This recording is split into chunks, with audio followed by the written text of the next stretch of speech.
good evening, everybody, and thanks for your time tonight.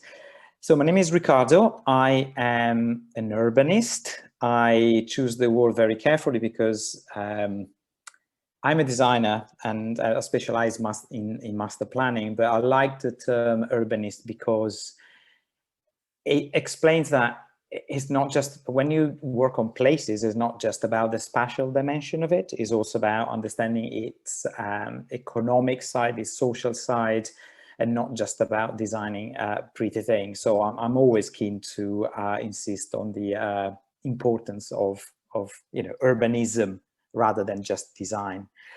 This introduction is very timely and very useful to our team because we can introduce ourselves properly. We've been working on the local center in the enterprise zone since the end of May now. Hopefully I'll see you many times as we go through the process. I'm going to show you later a little Gantt chart that explains the different stages of what we'll be doing. And of course, the aim is to start a conversation with you and get as much input as we can in the development of proposals for this part of Northstowe. I work for AR-Urbanism, which is a studio that specializes in complex urban sites. And we've been operating since 2007. We are based in Hackney. At least is the right part of London in terms of northeast, and it's very straightforward to get to Northstowe. We work across the UK and occasionally abroad. And we've been appointed, as I said, in May to provide advice to the council in the preparation of the plans and proposals for the local centre in the enterprise zone. In terms of, let me see if I can move forward. Yes. So in terms of the brief, from a technical point of view, we are supposed to assist the district council with the preparation of proposals for RIBA stages 0 and 2. What it means is what follows on the slide.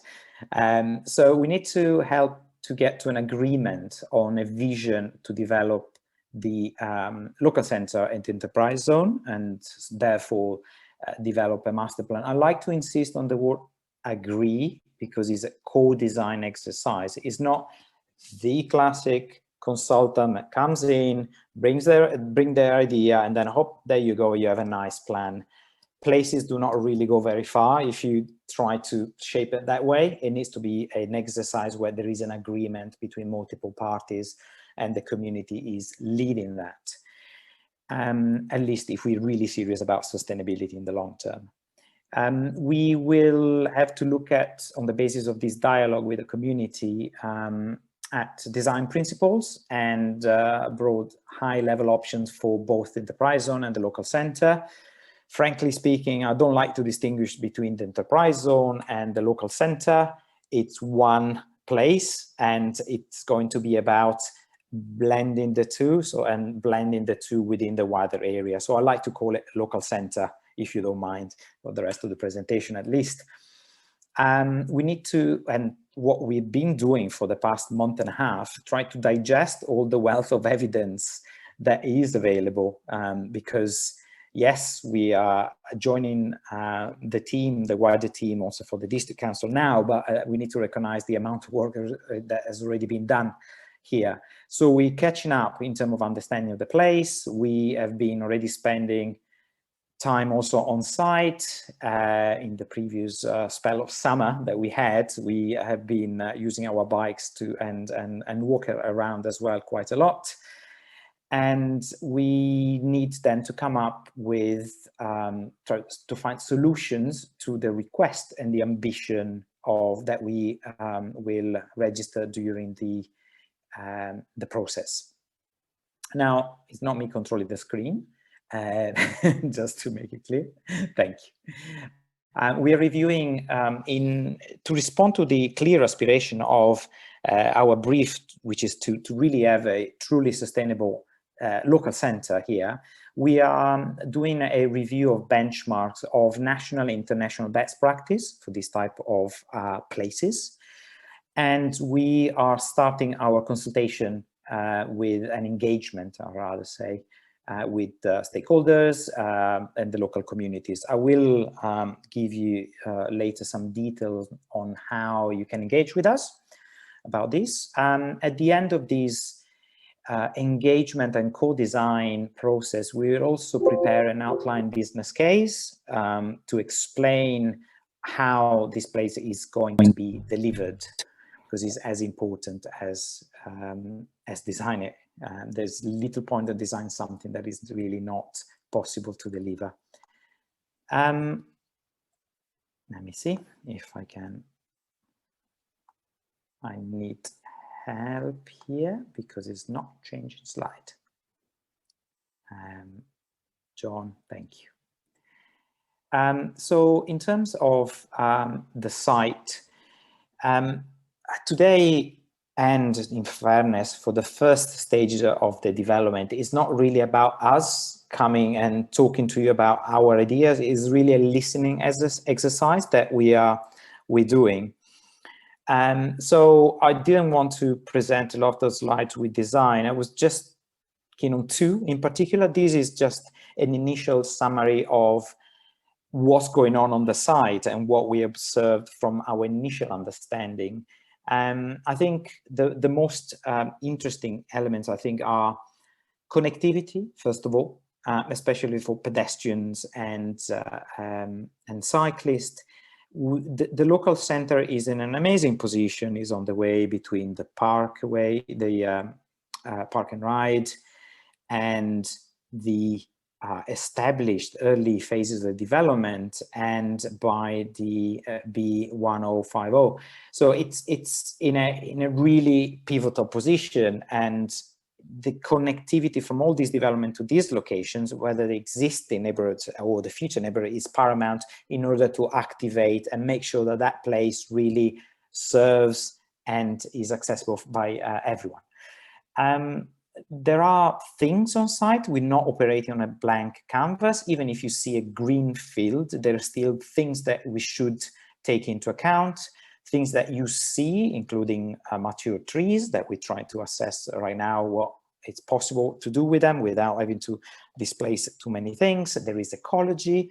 There are aspects that relate to flooding and drainage that we need to take into account. There are possible areas of contamination, so we're working with engineers to understanding what is the full picture.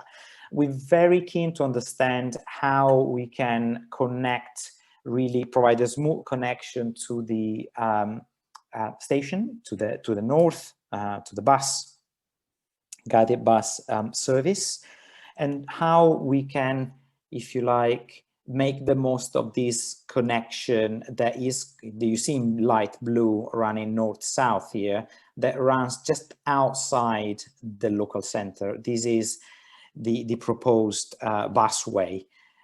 There are other local bus services that touch the local center, but we will have to find ways to make sure that we don't miss that opportunity to feed from these connections. These are just very early thoughts. Another important element, I suppose I should mention now, is how we can connect and integrate with a wider network of green connections and paths for pedestrians and cyclists, and especially how we can enhance and contribute so it makes sense in the bigger picture.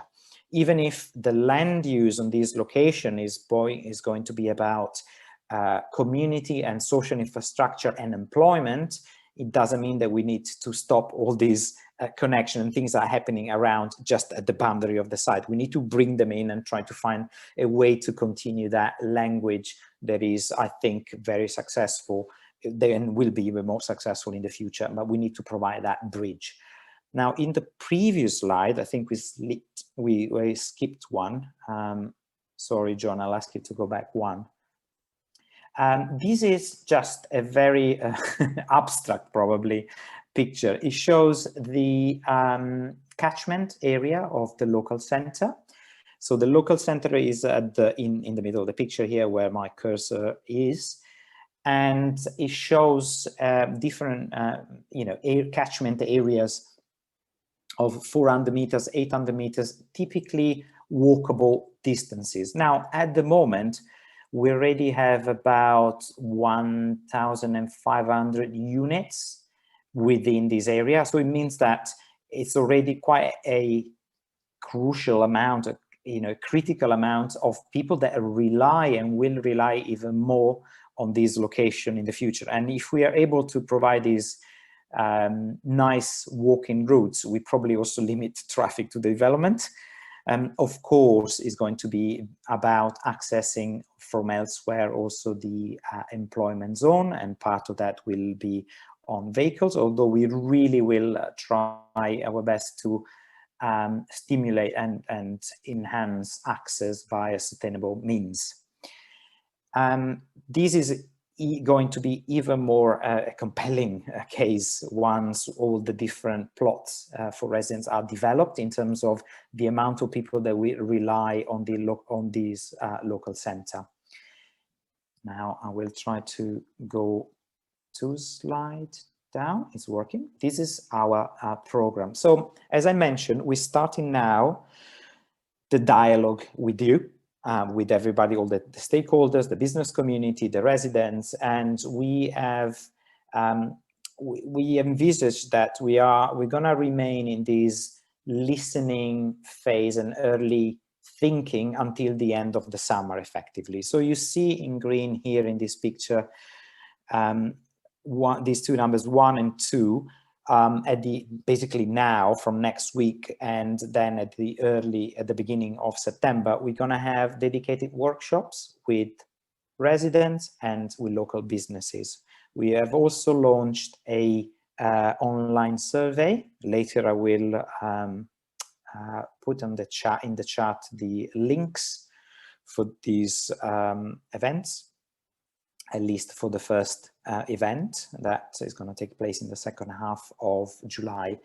The first step, as I mentioned, is going to be us listening to you, and also explaining what we're finding through our analysis, and try to validate our understanding. As I said, we try to catch up. You are the best source of information and understanding of the place. And we are going to do the technical side, the due diligence on the technical side, but we need to converge these two things to be able to produce later proposals that are meaningful.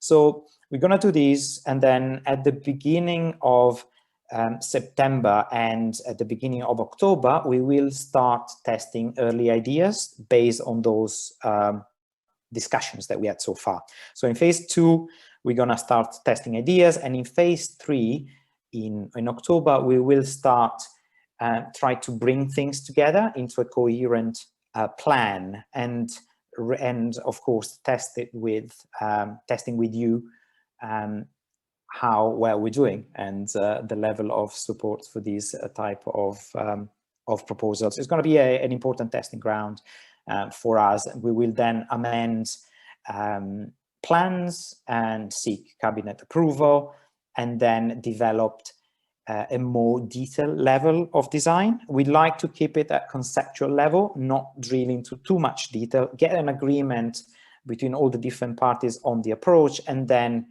develop a more detailed design that could support the council and help the council to submit a planning application in outline. So again, not detailed design, but in principle, at the beginning of next year in 2022.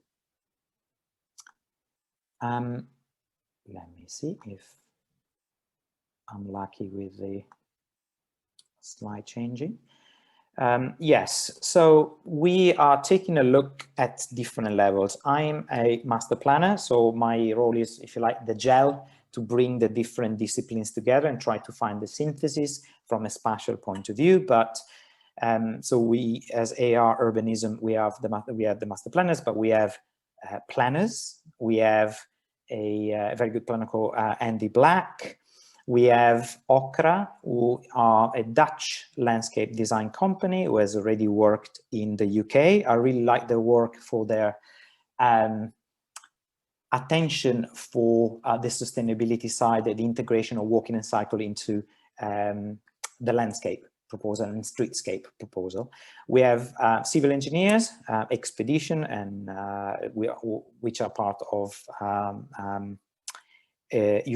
useful project. I think the full name of the company, the mother company is. We have an important role for PRD, who are regeneration specialists, and they are looking already at delivery and viability. We want to be realistic on what is achievable, and we want them to find ways to get it delivered. We're not interested in the design that is just nice on the drawing board and then it doesn't really deliver on the ground. We're looking at, again, utilities. We have architects as well supporting us, taking a look at BREEAM, so it's a sustainability standard that is used in the industry, but they're also our, if you like, critical friends in terms of architecture that will challenge us as a designer, as internal critical friends. Steer, who are transport specialists, try to help us to push the movement and access strategy. And then of course we're looking at heritage, as the councillors before me mentioned. This is not a place that comes out of nowhere. There is a local history and we need to reflect that in proposals as well. And of course there are other technical elements to be taken into account in this.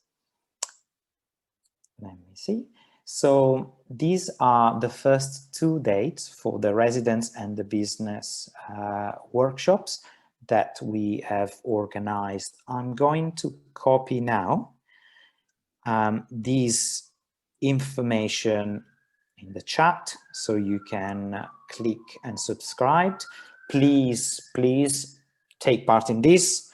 The more we hear from you, the more we can respond to your challenges.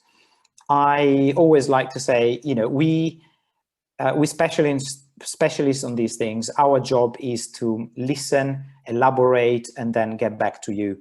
I know already that we're not gonna say yes to every single thing that you're gonna say, but if we say no to something, we'll definitely provide an explanation for that. And we're really keen to bring you in the journey to explain fully why we're doing certain things and not others.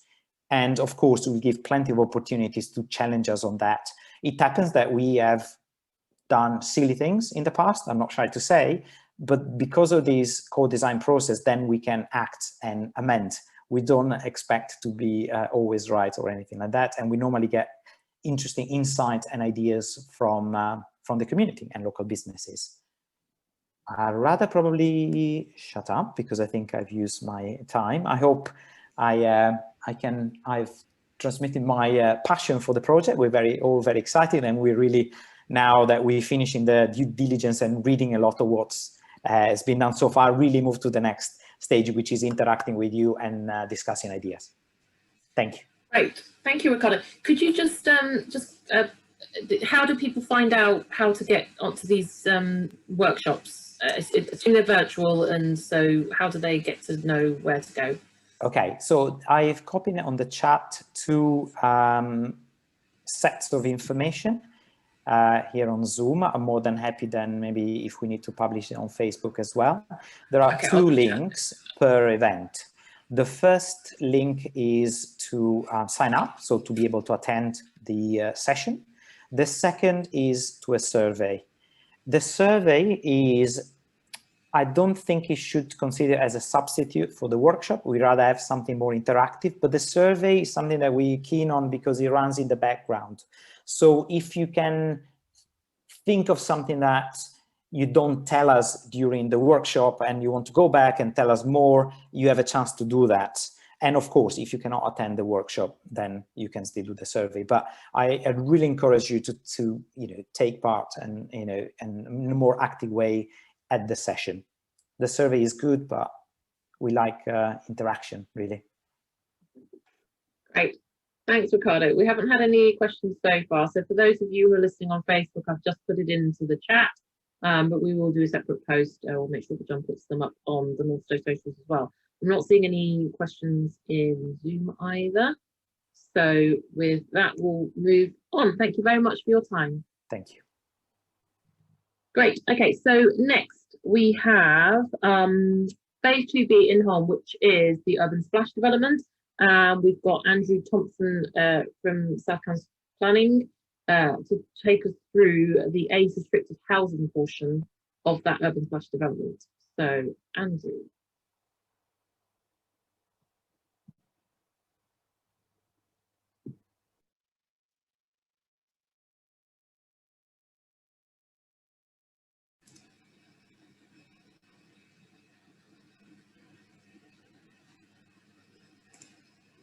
Andrew, are you there? Are you clicking, John, or is that Andrew clicking?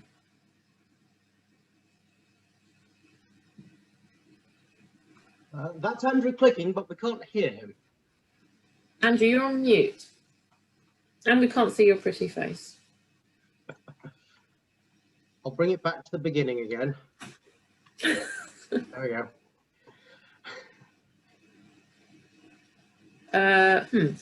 Is Andrew... Right, while we're here, Riccardo, I've just got a question on Facebook, so while we're sorting that out, are there any other residents' workshop, as Monday's quite short notice for some people?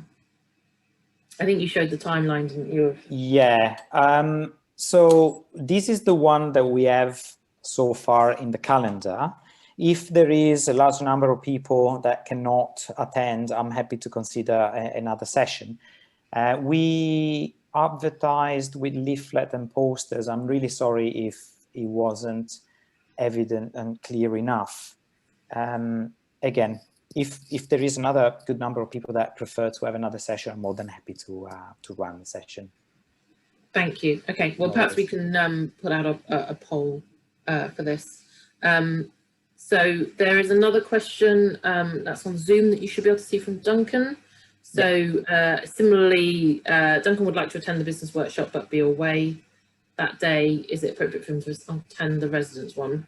Yes, absolutely. And however, I also advise you to take the survey for the business workshop, because there might be some specific topic or question that are addressed a bit better in the survey for the business workshop. But yes, by all means, we can, yeah, we can cover that as well.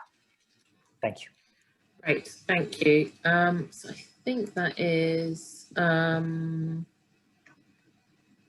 I think that's all the questions I've got. Sarah, can I also quickly add that we are going to have also one-to-one conversation with other stakeholders, potential investors. So it's not just this activity. There is a wider series of one-to-ones that we are running. But these are specifically as groups.